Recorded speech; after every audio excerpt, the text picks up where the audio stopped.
Today I want to talk to you about something that affects so many of us. I know all about it firsthand. Resentment. Resentment. It is an attitude, a feeling, an emotion, a thought pattern that will sink you. It is so destructive. Hebrews 12:15 says, "Do not let any bitter root grow up among you to cause trouble and defile many."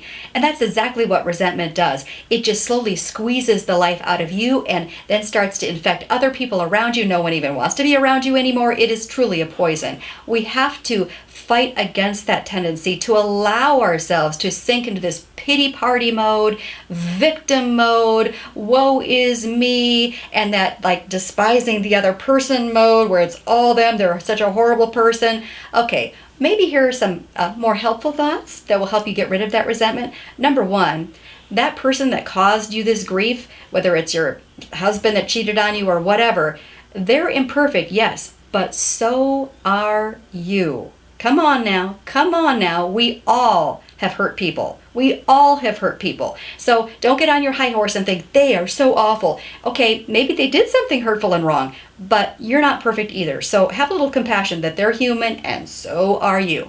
Secondly, trust God as a God of justice. Leave that person in God's hands. He's big enough to deal with them, right? You don't have to be the judge and jury.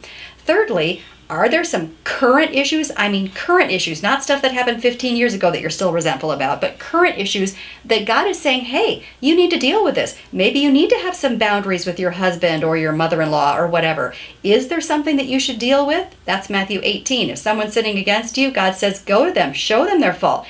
Are you a conflict avoider? Maybe that's why you have resentment. Maybe God's saying, hey, I will give you the courage and the wisdom to kindly and lovingly confront this person and maybe establish some boundaries. That could help deal with your resentment. Here's another idea. How about being grateful for what is right in your life? You probably have so many blessings, but we don't even see those when we're consumed with that resentment, right?